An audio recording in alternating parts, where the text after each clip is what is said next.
I am going to ask you to do something a little unusual today. I am going to ask you, partway through this video, to actually stop watching and start moving, because what I am about to share with you is not just information to absorb, it is a physical routine that can improve your leg circulation in real time, right now, while you are sitting in your chair. And if you do the exercises instead of just watching me demonstrate them, you are going to feel something in your legs before this video ends. That is not a marketing promise. That is physiology.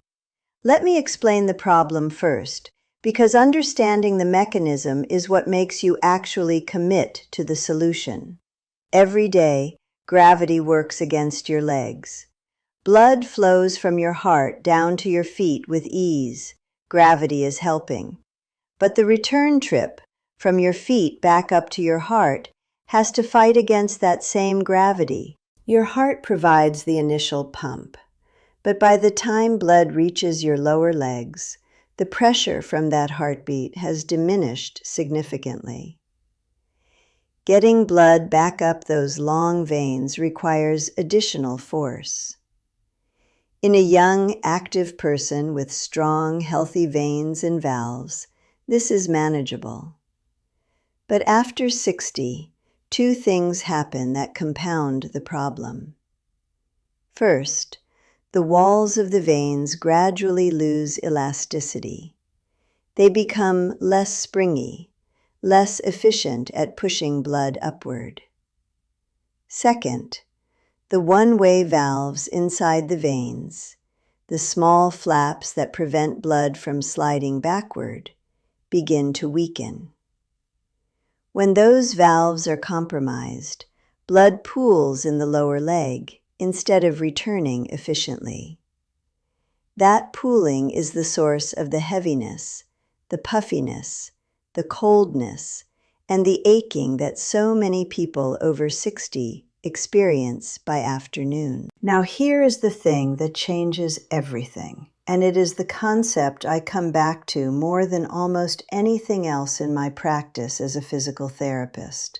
You have a second heart in your lower legs. I am completely serious about that phrase. The calf muscles, specifically the gastrocnemius, which is the large, visible muscle at the back of your lower leg, and the soleus, which sits deeper underneath it, function as a mechanical pump for your venous system. Every time those muscles contract, they physically squeeze the veins running through them. That squeezing pushes blood upward through the one-way valves, overcoming gravity and returning circulation to your heart and lungs. It is one of the most beautifully engineered systems in the human body. And the extraordinary thing is, you can activate that pump intentionally, deliberately, right now, sitting in your chair. You do not need to go for a walk. You do not need to stand up. You do not need any equipment. You need 3 minutes and the willingness to move.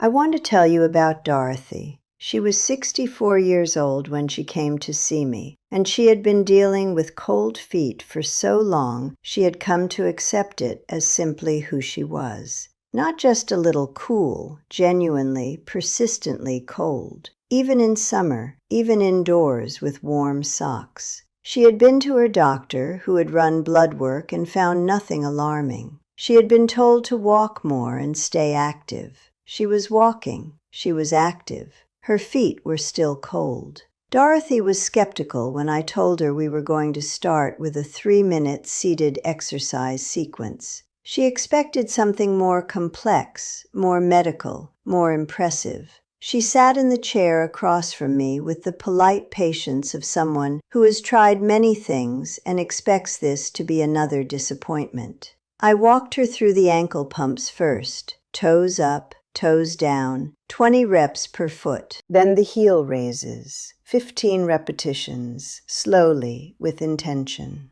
Then 60 seconds of seated marching. When we finished, Dorothy stopped. She looked down at her feet. Then she looked up at me with an expression I can only describe as pure, startled surprise. She said, "They are warm. I can feel them." "How are they warm already?" That was her calf pump activating. That was blood moving through pathways that had been sluggish and underused for years, suddenly flowing freely because the muscles around those veins had been asked to contract. The warmth she felt was not imaginary. It was real, measurable, increased blood flow. The same mechanism that physical therapists use in hospital settings to prevent deep vein thrombosis in patients who cannot walk after surgery. That is how real this is. That is how immediately it can work. And that is why I want you to try it right now. Stop the video if you need to. Do the moves right now. Then come back and keep watching.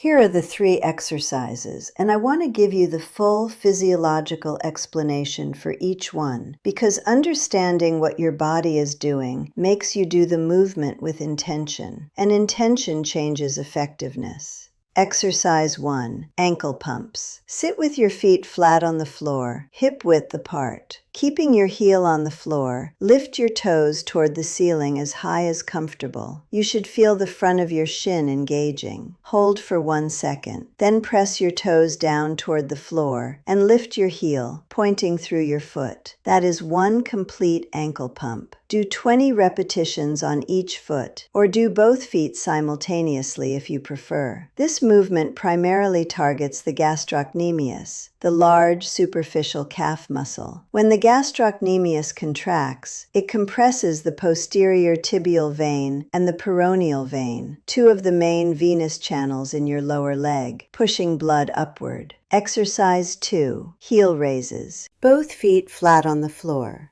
toes pointing forward. Toes remain down throughout. Raise both heels as high as you comfortably can.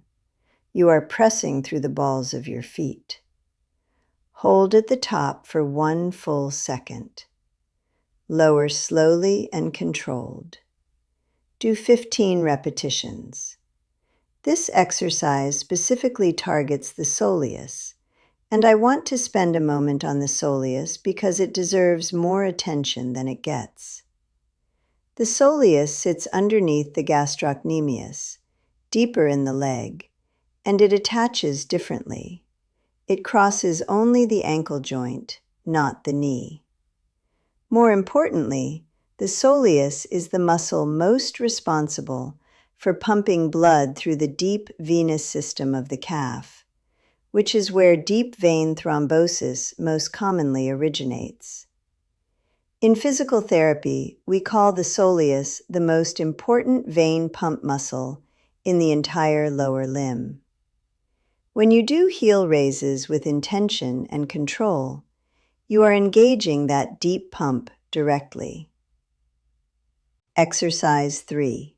Seated marching. Alternate lifting your knees upward as if you are marching in place from a seated position.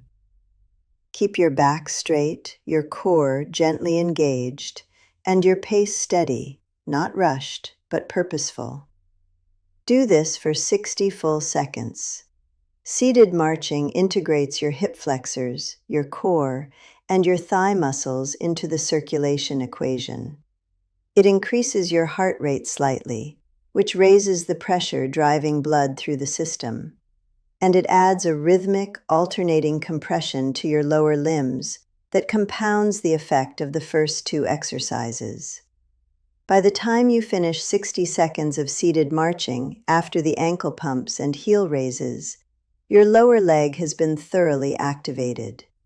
That sequence, ankle pumps, heel raises, seated march, takes between 2.5 and 3 minutes. That is the routine. It is intentionally brief because brevity is what makes it sustainable. A 10-minute routine that you never do helps nobody. A 3-minute routine done every single hour of sitting changes your legs over weeks and months. Now I want to tell you about Gerald. He was 69 years old, a retired teacher who had spent 40 years at a desk and was spending his retirement largely the same way. Reading, writing, managing his finances, spending long hours on his computer. His legs were heavy every single evening without exception. By dinner time, he said, his lower legs felt like they were filled with wet sand. He had compression socks. He wore them sometimes. He had been told to elevate his legs. He did that in the evenings. The heaviness would diminish overnight and return again by mid-afternoon the following day. When I explained the concept of the second heart to Gerald, when I told him that the calf muscle pump was the mechanism his body relied on to return venous blood against gravity, and that prolonged sitting was essentially switching that pump off for hours at a time, something clicked for him analytically. He was an engineer in the way he thought about things, systematic and logical. He wanted to understand the mechanism before he would commit to the solution. And once he understood it, he committed fully. I gave him the 1-hour rule. Every hour of sitting, set a timer, do the 3-minute sequence. No negotiation, no skipping because he was busy or in the middle of something. 2 minutes of movement every 60 minutes. He set recurring alarms on his phone. He called them his second heart reminders. 2 weeks into the protocol, Gerald left a message with my front desk. The evening heaviness had reduced significantly, not eliminated, we had more work to do, but reduced enough that he noticed the difference clearly. After 4 weeks, he said it was the most consistent improvement he had seen in 3 years of trying different approaches. That is what activating the calf pump consistently can do. Not occasionally, not when you remember, consistently, every hour, every day. The human body responds to consistent, repeated stimulation. Give those calf muscles a job to do on a regular schedule, and they will become progressively more effective at their role as your second heart. I want to make the 1-hour rule crystal clear because it is the single most important piece of practical advice in this video, and I want you to leave here with it firmly in mind. Every hour that you are sitting, at your desk, on your couch, in your car for long drives, at a dining table during a long meal, you owe your legs 2 minutes of movement. 2 minutes. That is the minimum investment to keep your calf pump working, to prevent venous pooling from accumulating, and to maintain circulation through your lower limbs. It is not a suggestion. In my practice, it is a non-negotiable part of every leg health protocol I give to patients. Here is how to make it automatic. Set a recurring alarm on your phone or watch for every 60 minutes. Label it something that reminds you why. Second heart time, or leg pump, or whatever resonates with you. When it goes off, do your ankle pumps, your heel raises, your 60 seconds of marching. Then silence the alarm and go back to what you were doing. That is it. The whole interruption is under 3 minutes. What you will notice over the first few days is that the routine starts to feel natural, almost like a relief. Your body will begin to anticipate it. Your legs will start sending you signals when they need it. The heaviness and coldness that used to build gradually through the day will not build as fast, because you are not letting venous pooling accumulate unchecked. Over the first 2 to 4 weeks, most people with circulation-related heaviness and coldness notice a meaningful reduction in symptoms. Not everyone. If your symptoms are driven by a structural vein problem, a medication side effect, or a nutritional deficiency, movement alone will not address the root cause. But movement is the mechanical foundation that everything else builds on. It is non-negotiable. I also want to give you some guidance on what to avoid, because the wrong habit is to do the work you are doing with these exercises.